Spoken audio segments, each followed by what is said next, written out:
ನಮಸ್ಕಾರ, ಸುಧಾಸ್ ಕಿಚನ್ಗೆ ಸ್ವಾಗತ. ಇವತ್ತು ನಾವು ಸಾಂಪ್ರದಾಯಿಕವಾಗಿ ಕಜ್ಜಾಯ ಮಾಡೋದು ಹೇಗೆ ಅಂತ ನೋಡೋಣ. ನೋಡಿ, ಮೇಲೆ ಎಲ್ಲ ಎಷ್ಟು ಗರಿ ಗರಿಯಾಗಿದೆ, ಒಳಗಡೆಗೆ ಸಾಫ್ಟ್ ಆಗಿದೆ. ನಾನಿಲ್ಲಿ ದೋಸೆ ಅಕ್ಕಿ ತಗೊಂಡಿದ್ದೀನಿ, 1/4 ಕಪ್ನಷ್ಟು ಮೆಜರ್ಮೆಂಟ್ ಕಪ್ಪಲ್ಲಿ. ನಾನಿಲ್ಲಿ 2 ದಿನ ಅಕ್ಕಿ ಇದನ್ನು ನೆನೆಸಿರೋದು. ದಿನಕ್ಕೆ 3 ಟೈಮ್ ಇದನ್ನು ತೊಳೆದು, ಬೆಳಗ್ಗೆ ಒಂದ್ಸರಿ, ಮಧ್ಯಾಹ್ನ ಒಂದ್ಸರಿ, ರಾತ್ರಿಗೆ ಒಂದ್ಸರಿ ನೀರು ಚೇಂಜ್ ಮಾಡ್ತಾ ಇರಬೇಕು. ಈಗ 2 ದಿನ ತೊಳೆದಿಟ್ಕೊಂಡಿರೋದು. ಈಗ ತೆಕ್ಕೊಳ್ಳೋಣ. 2 ದಿನ ನೆನೆಸಿದ್ದೀನಿ. ನಾನು ಗುರುವಾರ ನೆನೆ ಹಾಕಿದ್ದು, ಇವತ್ತು ಶನಿವಾರ. ನೀವು ದೋಸೆ ಅಕ್ಕಿಯಲ್ಲಿ ಮಾಡ್ಬೋದು, ಇಲ್ಲ ನೀವು ಸೊಸೈಟಿ ರೇಷನ್ ಅಕ್ಕಿಯಲ್ಲೂ ಕೂಡ ಇದನ್ನು ಮಾಡ್ಬೋದು, ಚೆನ್ನಾಗಿ ಬರುತ್ತೆ. ಇನ್ನು ಬಟ್ಟೆಯಲ್ಲಿ ಈಗ ಹಾಕೊಳ್ಳೋಣ. ನೀರೆಲ್ಲ ಶೋಧಿಸ್ಕೊಂಡಿರೋದು ಕಾಟನ್ ಬಟ್ಟೆಗೆ ಹಾಕ್ಕೊಳ್ಳೋಣ. ತುಂಬ ಡ್ರೈ ಆಗಿ ಒಣಗಿಸೋದು ಬೇಡ, ನೀರಿನ ಪಸೆ ಆರಬೇಕು ಅಷ್ಟೇ. ಈಗ ನೋಡಿ, ಈಗ ಹಸಿ ಹಸಿ ಇದೆಯಲ್ಲ, ಇದು ಸ್ವಲ್ಪ ಒಣಗಿದ್ರೆ ಸಾಕು. ಒಂದು 15-20 ನಿಮಿಷದಲ್ಲಿ ಆರುತ್ತೆ. ಅಕ್ಕಿಯಲ್ಲಿರೋ ನೀರಿನ ಅಂಶ ಎಲ್ಲ ಡ್ರೈ ಆಗಿದೆ ನೋಡಿ, ಕೈಗೆ ಹತ್ತಾ ಇಲ್ಲ. ಆದರೆ ಅಕ್ಕಿ ಇನ್ನೂ ಹಸಿ ಹಸಿ ಇದೆ, ಈ ಥರ ಇರಬೇಕು, ತುಂಬ ಒಣಗಿಸ್ಕೋಬಾರ್ದು. ನಾನೊಂದು 20 ನಿಮಿಷ ಹಾಕೊಂಡಿದ್ದು. ಇದನ್ನೀಗ ಮಿಕ್ಸಿ ಮಾಡ್ಕೊಳ್ಳೋಣ. ನಾನಿಲ್ಲಿ ಅಕ್ಕಿನ 1/4 ಕಪ್ನಷ್ಟು ಅಕ್ಕಿ ತಗೊಂಡು ಇಟ್ಕೊಂಡಿರೋದು.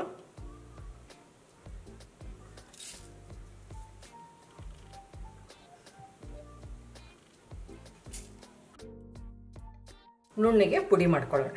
ನೋಡಿ, ಇಷ್ಟು ನೈಸಾಗಿ ಪುಡಿ ಮಾಡ್ಕೊಂಡಿರೋದು. ಇದನ್ನೀಗ ಜರಡಿ ಇಟ್ಕೊಳ್ಳೋಣ.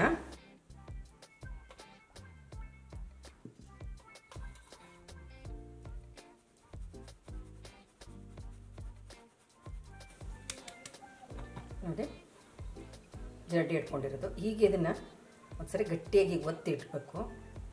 ನಾವು ಪಾಕ ಮಾಡುವವರೆಗೂ ಇದು ಡ್ರೈ ಆಗಬಾರ್ದು ಹಿಟ್ಟು. ಈ ಥರ ಒತ್ತಿ ಇದ್ರ ಮೇಲೆ ಒಂದು ತಟ್ಟೆ ಮುಚ್ಚಿ ಇಟ್ಬಿಡೋಣ. ನಾನಿಲ್ಲಿ 1/4 ಕಪ್ನಷ್ಟು ಅಕ್ಕಿ ತೊಗೊಂಡಿದ್ದೀನಿ, ಅದಕ್ಕೆ 3/4 ಕಪ್ನಷ್ಟು ಬೆಲ್ಲ ಹಾಕ್ತಾಯಿದ್ದೀನಿ. 1/4 ಕಪ್ನಷ್ಟು ನೀರು, ಬೆಲ್ಲ ನೆನೆಯುವಷ್ಟು ನೀರು ಹಾಕ್ಕೊಳ್ಳಿ. ಬೆಲ್ಲ ಎಲ್ಲ ಚೆನ್ನಾಗಿ ಕರಗಲಿ, ಕುದಿಯೋಕೆ ಬರಲಿ. ಬೆಲ್ಲ ಎಲ್ಲ ಕರಗಿದೆ, ಕುದೀತಾ ಇದೆ, ಇನ್ನೂ ಪಾಕ ಬಂದಿಲ್ಲ. ನೋಡಿ, ಎಲ್ಲ ಚೆನ್ನಾಗಿ ಕುದೀತಾ ಇದೆ. ಲೋ ಫ್ಲೇಮಲ್ಲಿ ಇಟ್ಕೊಂಡೆ ಕುದಿಸ್ಕೊತಾ ಇರೋದು. ಈಗ ಪಾಕ ಬಂದಿದೆ ಅಂತ ನೋಡೋಣ. ಸ್ವಲ್ಪ ನೀರಿನ ಬಟ್ಲಿಗೆ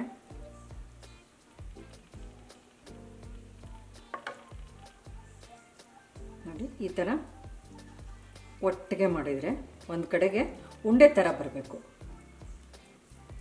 ಈ ಥರ ಉಂಡೆ ಥರ ಆಯಿತು ಅಂದರೆ ಪಾಕ ಬಂದಿದೆ ಅಂತ ಅರ್ಥ.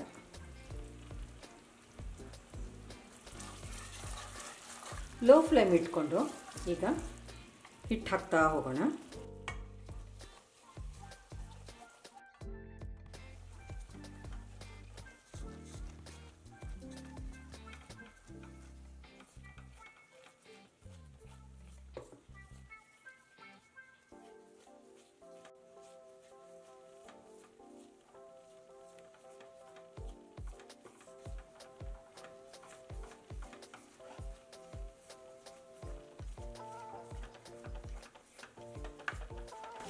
ಗ್ಯಾಸ್ ಫ್ಲೇಮು ಲೋನೇ ಇರಬೇಕು.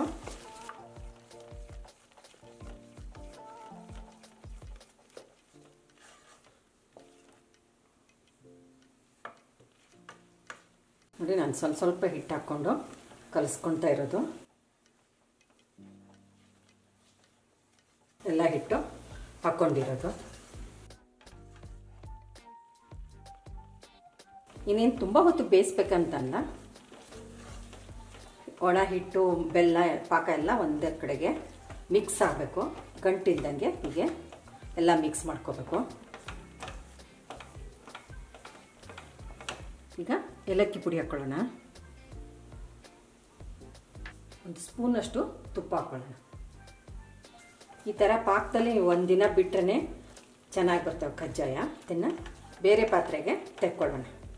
ಬೇರೆ ಪಾತ್ರೆಗೆ ತಕ್ಕೊಂಡಿರೋದು ಮೇಲೆ ಒಂದು ಸ್ಪೂನಷ್ಟು ತುಪ್ಪ ಹಾಕ್ಕೊಳ್ಳೋಣ. ತುಪ್ಪ ಹಾಕ್ಕೊಳ್ರಿ ಅಥವಾ ಎಣ್ಣೆ ಹಾಕ್ಕೊಳ್ಳಿ. ಈ ಥರ ಸವರೋದ್ರಿಂದ ಕೆನೆ ಕಟ್ಟಲ್ಲ. ಇದನ್ನು ಮರುದಿನಕ್ಕೆ ಕಜ್ಜಾಯ ಮಾಡ್ಕೋಬೋದು. ನೀವು ಈ ಥರ ಇಟ್ಬಿಟ್ರೆ 1 ತಿಂಗಳವರೆಗೂ ಹೊರಗಡೆಗೆ ಇಟ್ಟರು ಹಾಳಾಗಲ್ಲ. ಇದನ್ನೀಗ ಎತ್ತಿಟ್ಬಿಡೋಣ. ಕಜ್ಜಾಯ ನಾಳೆ ಮಾಡೋದು. ನೋಡಿ ಚೆನ್ನಾಗಿ ನೆಂದಿದೆ. ಒಂದ್ಸರಿ ಕಲಿಸ್ಕೊಳ್ಳೋಣ. ನೋಡಿ ಈ ಥರ ಆಗಿರಬೇಕು. ಇಷ್ಟು ಸಾಫ್ಟಾಗಿ ಇರಬೇಕು. ನಿಮಗೆ ಸ್ವಲ್ಪ ಗಟ್ಟಿ ಆಯಿತು ಅಂತಂದರೆ ಒಂದು ಟೀ ಸ್ಪೂನಷ್ಟು ಹಾಲು ಹಾಕ್ಕೊಂಡು ಮಾಡ್ಕೋಬೋದು ಮೆತ್ತಗೆ. ಇಲ್ಲ ಒಂದು 1/4 ಭಾಗದಷ್ಟು ಬಾಳೆಹಣ್ಣು ಉಪಯೋಗಿಸಿ ಸಾಫ್ಟಾಗಿ ಮಾಡ್ಕೋಬೋದು. ನಾನು ಇದರಲ್ಲಿ ಏನು ಮಾಡ್ಕೊಂಡಿಲ್ಲ.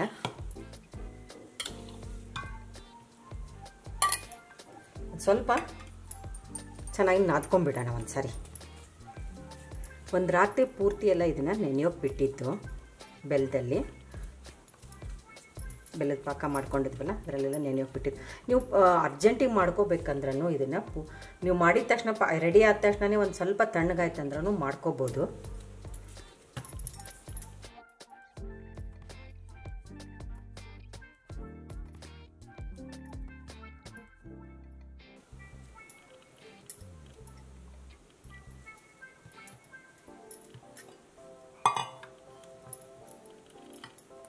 ನೋಡಿ ಈ ಸೈಜು ಉಂಡೆ ತಗೊಳ್ಳೋಣ. ಎಣ್ಣೆ ಕವರ್ ಇರುತ್ತಲ್ಲ ಅದನ್ನು ಬಳಸ್ಕೊಂಡು ನೀವು ತಟ್ಕೋಬೋದು. ಇಲ್ಲ ಹೋಳಿಗೆ ಶೀಟ್ ಆದರೆ ಹೋಳಿಗೆ ಶೀಟಲ್ಲಿ ಮಾಡ್ಕೋಬೋದು.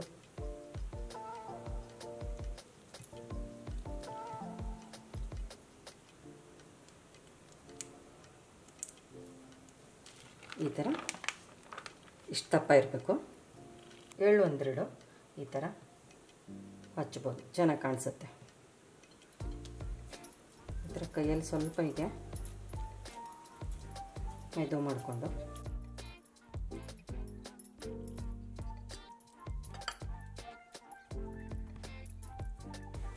ಎಳ್ಳು ಇಲ್ಲದೆ ಹಾಗೇನೂ ಮಾಡ್ಕೋಬೋದು. ಎಳ್ಳು ಹಚ್ಚಲೇಬೇಕಂತೇನಿಲ್ಲ. ಈ ಥರ ಮಧ್ಯಕ್ಕೆ ಒಂದು ಹೋಲ್ ಮಾಡ್ಕೊಳ್ಳೋಣ. ಈ ಥರ ತಟ್ಕೊಂಡು ಒಂದೊಂದೇ ಕರ್ಕೊಳ್ಳೋಣ. ನಿಧಾನಕ್ಕೆ ಪಾಕದಲ್ಲಿ ಅಕ್ಕಿ ಹಿಟ್ಟೆಲ್ಲ ಬೆಂದಿರೋದ್ರಿಂದ ನೀವು ತುಂಬ ಹೊತ್ತು ಏನು ಬೇಯಿಸ್ಕೊಳ್ಳೋ ಅವಶ್ಯಕತೆ ಇಲ್ಲ. ಮೇಲ್ ಬರೋವರೆಗೂ ಟಚ್ ಮಾಡೋದು ಬೇಡ. ಅದು ಕೆಂಪು ಬಂದರೆ ಸಾಕು. ಲೋ ಫ್ಲೇಮಲ್ಲಿ ಇಟ್ಕೊಂಡು ಕೆಂಪು ಕಲರ್ ಬಂತು ಅಂದರೆ ಕಜ್ಜಾಯ ರೆಡಿಯಾಗಿದೆ ಅಂತ. ನಿಧಾನಕ್ಕೆ ತಿರುಗಿಸಾಕೊಳ್ಳೋಣ. ಬಿಸಿ ಇದ್ದಾಗ ಸಾಫ್ಟಾಗಿರುತ್ತೆ. ಆಮೇಲೆ ಸ್ವಲ್ಪ ತಣ್ಣಗಾತಂದರೆ ಮೇಲ್ಗಡೆಗೆಲ್ಲ ಗರಿ ಗರಿಯಾಗಿರುತ್ತೆ, ಒಳಗಡೆಗೆಲ್ಲ ಸಾಫ್ಟಾಗಿ ಬರುತ್ತೆ.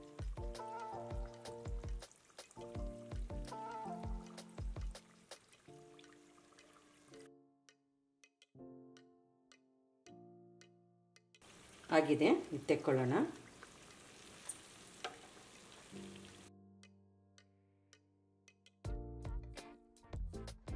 ಹಬ್ಬಕ್ಕೆ ರುಚಿಕರವಾದ ಬಿಸಿ ಬಿಸಿ ಕಜ್ಜಾಯ ರೆಡಿಯಾಗಿದೆ.